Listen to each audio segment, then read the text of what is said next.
I guess what short term, what's most key in terms of the settlement and all the things you have to look for, the revenue sharing stuff and roster limits, still being fairly unsettled, to put it mildly. I mean, I think short term we're there. I mean, we're set up and ready to go because we're operating like it's going to happen. So, at this juncture, I'm not too caught up in final details because I think the final details are pretty well worked out. So we're ready to go. From a more long-term perspective, when more things are set in place, the absolute number that's going to need to be raised, how are you? Well, I wish I knew what that long-term part is. So you asked the short-term, which is that we're ready to go. Long-term is a whole other kettle of fish, and that's not going to get solved overnight. Part of it is it's going to be an ongoing process. Are the caps going to be caps? What are going to be the circumventions of the cap? How are we funding what we're going to do in the short term? How are we going to fund what we're doing in the short term, long term? We have ways to fund it in the short term. But those are all solutions that are going to have to be worked through. If they were easy solutions, we'd already be doing them. With the, you've got that figured out. How about the president now? You've got some transition coming up there, and be my fourth. Yeah, fourth. Wow, long time. But I'm sure one of the coaches already used this line: "Is we have to train somebody again." But that's always. I'm excited for Dr. Winterstein. She's served Iowa State for a long time. Obviously, the last 8 years as president. She's been great for athletics. I told her, although I'm sad to see her go, we'll do our best to send her off with a winner this fall, and we'll have a really fun time in Ireland and celebrate her time. So, and what happens next? They're not gonna.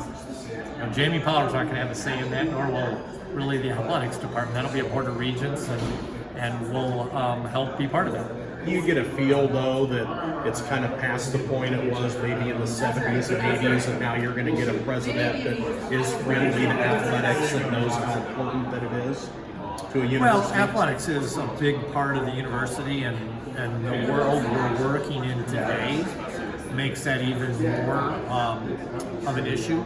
So whoever gets hired is going to have to be versed or understand or quickly get brought up to speed on the landscape going forward, because it's an Iowa State challenge for Iowa State athletics to stay at this level. It isn't just an athletics department challenge.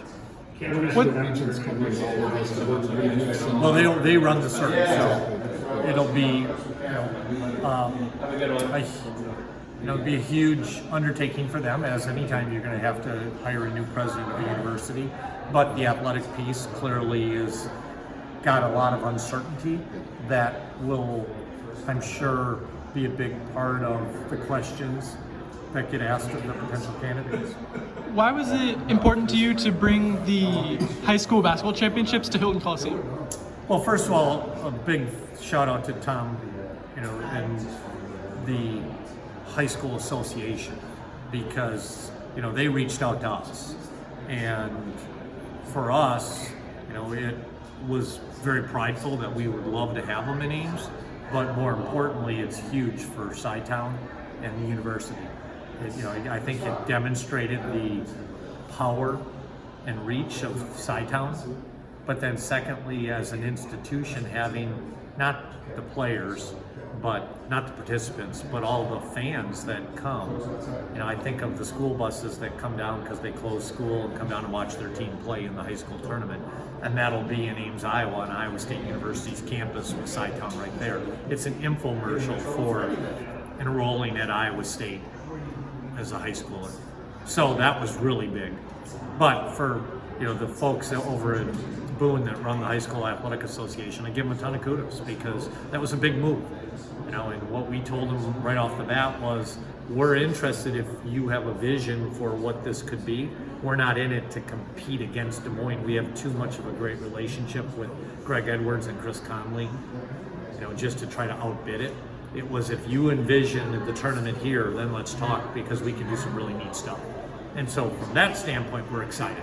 because I think it's something that we can pour into and help them grow the tournament in ways differently because it's on a college campus.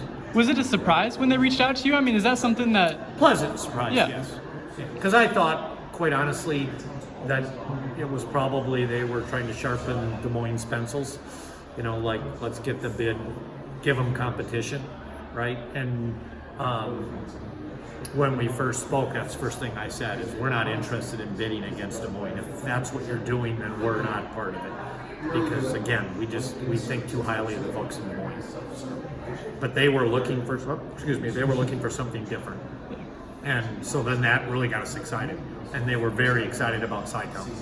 So it was like, wow, this is a perfect time. How much progress has been made on Sci-Town so far? A lot. It's like a duck swimming in water. You can't see the little legs working under the water. We're actually getting to see a little bit of it right now with McFarland coming out of the ground. So that part's neat, but it'll be a good year before any other development comes out of the ground. But that doesn't mean that the duck isn't swimming really hard under the water, because there's still a lot of stuff that has to happen. Any updates on tenants that are going to be going in, or like No, restaurants? because it's part of the process of, they've still got to select contractors, then they've got to cost out the buildings. When you cost out the buildings, then you know what tenant rents will be. We have a long list of entities that want to be in there, but we haven't been able to tell them. We've been able to give approximations, but you haven't been able to give, well, here's what the actual terms will be, because things aren't costed out yet. So it's just a process. The developer's probably about a year behind the timing of McFarland, and McFarland was just ahead because we needed somebody to be first, and we did that one ourselves. So McFarland had a good year head start on the developer. During a time where your athletic department expenditures are about to increase beyond imaginable levels, why is Sci-Town something that you're so passionate about investing in, not only for the athletic department, but also the fan base as well? Well, I want to make sure we explain this. So Sci-Town is not the athletics department. Yeah. And so, the revenues from Sci-Town don't come to the athletics department. They don't go to the university, they don't go to the city. They stay in Sci-Town to replenish the Iowa State Center and the arts buildings, and not leave the university 50 years from now with what we have today, which was the Iowa State Center was amazing, but no one thought about 50 years later. And so we're setting it up in a way that Sci-Town's 50 years from now will have revenues to maintain itself. So I think that's a really important distinction. Now, will athletics benefit from Sci-Town being there and being robust? And yes, because it's amenities that will make it more attractive to come to our events, and creates an environment for our coaches. Like Coach Campbell told me the first time I ever talked to him about Sci-Town is that'll be awesome for recruiting. So, but I just want to make that distinction, because we're not investing there, so we're not investing in athletics. Athletics hasn't put really any money at risk in Sci-Town. What's going to have to happen from a funding perspective? Once revenue sharing is set in stone, obviously the change in the ball will probably go up, and all those things are in place. We talk a lot about shortfalls. What's going to have to kick in, I guess. Well, I think you have to. First of all, there's no, on a macro level, all you have to do is look around the country. Sure. And every institution now is in a situation where they're pouring money into athletics. And so, really what needs to first happen in this state is the Board of Regents has to acknowledge that the 2011 policy can't exist any longer unless they want us not to be at this level. Because if you can't put any institutional funding into athletics, then what are you really saying? So that to me but that's an education process that has to happen. And then, there's not one silver bullet that's going to solve the 20 million plus problem, right? You're going to have to come up with a lot of different solutions. But you can't start those solutions if you aren't allowed to even have those discussions. So we're in that space right now. The good news is, we've got a little bit of time on our side, because we've done a really good job of having financial discipline over the last umpteen years.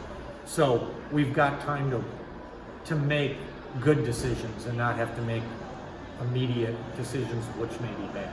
to that end, how much does it cost benefit analysis when you look at what athletics brings in? Well- In terms of negotiating, like, hey, if you give us this much, think of how Well, I much think you comes have back. well, you have to start with acknowledging how much of an economic engine college athletics is to Central Iowa. Because if you take that away, there will be more than the university that will be hurting. And so you have to think about that when you start making some decisions that maybe you wouldn't have made if you didn't have this new challenge in front of you, right? Because for the last 20 years, we haven't had to worry about having institutional support. We just haven't. Okay, we've been able to work around that, but those days are being left behind. And so it's a new frontier, and we're going to have to make some choices that, again, if they were easy choices, they would already been made. Sure. But they're not bad choices. They're just choices of acknowledging the value of athletics and the cost if you don't have it. What do you think of the new video board, and why was that a priority? Well, I saw it, the one on the south plane today from my office, and it's as clear as my television at home, which was pretty cool. It's just, it's like anything, technology changes, and so it was time to update the boards, and we'll all benefit from the technology because the pixels will be that much tighter, and it'll be a better picture on both ends of the stadium for fan experience. Can you explain what your confidence level is in the Deloitte organization being able to regulate NIL income relative to what is written in the House settlement? Well, it would be sheer speculation because we haven't started seeing it in place. I would just say if they're not restrictions, or if they're not firewalls or bumpers on the bowling alleys, then we've got bigger issues in this industry than any of us think we do. And so there needs to be some guardrails, because if there's not, we're really running college athletics off the tracks. To follow up then, does it concern you that there seems to be some schools that are already going way past what they're investing into their rosters, or do you think that's a circumstance of the two timelines kind of merging of NIL and House? Well, clearly the together? timing of all this allowed schools that had the willingness and were able to dump a whole bunch of money prior to July 1st. Okay? And so I don't like that they did that, but if people chose to do that, so that's the world you're in. The question is going to be what happens next year. Because on the surface, you'd say there have to be a lot of student athletes getting less money than they got this year. And so we'll find out. So the answer to your question will be, what does that look? What are we asking on this tour next year at this time? Ireland update, like tickets sold? Or Yeah, anything? awesome. So we're 10,000 plus. K-State's in that same neighborhood.